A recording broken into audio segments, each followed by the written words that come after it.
반갑습니다. 사람이 모인 곳이니 분쟁이나 소송은 발생할 수밖에 없었을 것입니다. 그러한 문제에서 재판은 매우 중요한 것이죠. 사법적 판단은 공의와 정의를 위한 중요한 수단입니다. 사람들 사이에서 분쟁이 생겨 법정에 서게 될 때 재판장은 옳은 사람에게는 무죄를, 잘못한 사람에게는 유죄를 선고해야 합니다. 잘못한 사람에게는 유죄를 선고해야 합니다. 공의로운 재판이 이루어져야 합니다. 가해자와 피해자가 뒤바뀌는 일은 없어야 합니다. 유죄를 선고받은 사람이 매를 맞을 사람이면 엎드리게 하고 죄의 정도에 따라 매를 때려야 합니다. 그러나 매를 40대가 넘도록 때려서는 안 됩니다. 40이 넘도록 때려서 천히 여김을 받아서는 안 됩니다. 죄를 범하여 악한 자가 되었지만 짐승 취급해서는 안 됩니다. 여전히 같은 동족, 형제라는 사실입니다. 곡식을 밟으면서 타작하는 소의 입에 망을 씌우지 마십시오. 일하는 가축에게도 먹을 권리를 주었습니다. 하물며 비록 악인으로 매질, 태형을 당하지만 정도가 있는 것입니다. 5절 이후에는 죽은 형제에 대한 의무입니다. 특히 후사, 아들이 없이 죽었을 때 망인의 아내는 다른 집안의 남자와 결혼해서는 안 됩니다. 남편의 형제 한 사람이 그 여자를 아내로 맞아 그의 남편의 형제된 의무를 다해야 합니다.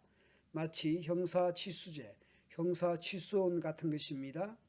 그래서 그 여자가 낳은 첫 아들은 죽은 형제의 이름을 이어받게 하여 이스라엘 가운데서 그 이름이 끊어지지 않게 해야 합니다. 그렇게 할 때에 지파별, 집안별로 분배된 기업, 즉 토지를 보호하는 것이기도 하거니와 과부된 여성을 보호하는 것이기도 한 것입니다. 만약 그 남자가 자기 형제의 아내와 결혼하는 것을 기뻐하지 않을 경우 홀로 남은 그 형제의 아내는 성문 위에 회관에 있는 장로들에게 가서 고발하도록 했습니다. 남편의 형제가 자기 형제의 이름을 이스라엘 가운데서 잊기를 바라지 않으며 남편의 형제의 의무도 나에게 하지 않고 있습니다 하고 호소해야 합니다. 그러면 그 성읍의 장로들이 그를 불러다가 권면하십시오. 그래도 듣지 않고 그 여자와 결혼할 마음도 없다고 하면 홀로 남은 그 형제의 아내가 장로들이 보는 앞에서 그에게 나아가서 그의 발에서 신을 벗기고 그의 얼굴에 침을 뱉으면서 말하기를 제 형제의 가문 세우기를 원하지 않는 사람은 이렇게 된다 하십시오. 그 다음부터는 이스라엘 가운데서 그의 이름이 신벗긴 자의 집안으로 낙인을 찍는 것입니다. 두 남자가 싸울 때 한쪽 남자의 아내가 얻어맞는 남편을 도울 생각으로 가까이 가서 손을 내밀어 상대방 남자의 음낭을 잡거든 당신들은 그 여자의 손을 자르십시오. 조금도 동정심을 가지지 마십시오. 너무나 가혹한 처벌로 보입니다. 그러나 신명기 23장 1절에서 고환이 상한 자나 음경이 잘린 자는 여호와의 총회에 들어오지 못하리라는 말씀을 참조한다면 이것이 얼마나 심각한 일인지 또한 짐작하게 합니다.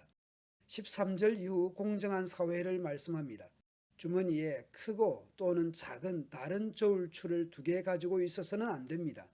크고 작은 다른 되가 2개 있어서도 안 됩니다. 저울은 무게를, 되는 부피를 측정하는 것이죠. 바르고 확실한 저울추와 바르고 확실한 되를 사용하십시오. 그러면 주 당신들의 하나님이 주시는 땅에서 당신들이 오래 살 것입니다. 틀리는 추와 되를 가지고 속임수를 쓰는 사람은 하나님께서 싫어하십니다. 17절 이후에는 아말렉이 한 일을 기억하고 아말렉을 잊지 않아야 한다고 말씀합니다. 왜 아말렉에 대해서 그렇게 말씀합니까? 아말렉은 출애굽한 이스라엘 공동체가 피곤하고 지쳤던 상황에서 뒤처진 사람들을 공격, 쳐 죽였던 것입니다. 그들은 이스라엘을 구원하신 하나님을 두려워할 줄 모르는 자들입니다. 약속의 땅에 들어가서 하나님께서 사방의 적들을 물리치셔서 이스라엘의 안식을 누리게 하실 때에 이스라엘은 하늘 아래에서 아말렉 사람을 흔적도 없이 없애버리라고 말씀합니다.